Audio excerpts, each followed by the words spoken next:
એ તેજીમાં છે લાઈફ તેજ ને મંદીમાં છે ડખો આવી ગયો છે રેડ એફએમ પર બકો એ બકા બે જબરું થાય આ લાઈફ નું સર્કલ કાંથી કાં ફરે તું જોતો ખરા જીગા હું ગલ્લે ઊભો તો ને બે પાઉચ પીવા મસાલા મસળવા નહીં તો ત્યાં આગળ એક ચોપાનિયું ચોડેલું અને એમાં લખ્યું તું કે આજે કઈ તોફાની કરીએ ર તો તોફાન શબ્દ વાંચીને મને મારી શાળા નંબર 8ના રતિભાઈ સાહેબ હતા ને પેલા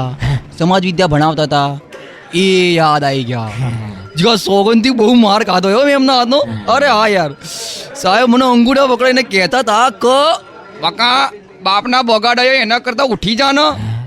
જીગા પછી આપણો ઈગો હર્ડ થઈ ગયો સિરિયસલી મેં કીધું કે સાહેબ એક દાડો એવું કામ કરે ને કે તમે મને શોધતા આવશો અને સોગંદથી જીગા 10 મિનિટ પહેલા જ એમનો ફોન આવ્યો અને મને શું કે ખબર છે મને કે બેટા આપણે શેર માર્કેટમાં રોકવાયો એડવાઇસ હાલનો સોગંદથી જીગા અત્યારે એવું ફીલ થાય ને આમ કે શું કહું તને તું શું કામ ચેન્ટી થાય છે લખી રાખજે જીગા એક દિવસ સ્કૂલોમાં શેર વિદ્યા નામનો વિષય હશે ને એની ચોપડીના પૂઠા પર બકાનો ફોટો હશે તો જીગા હું શું કહું આમ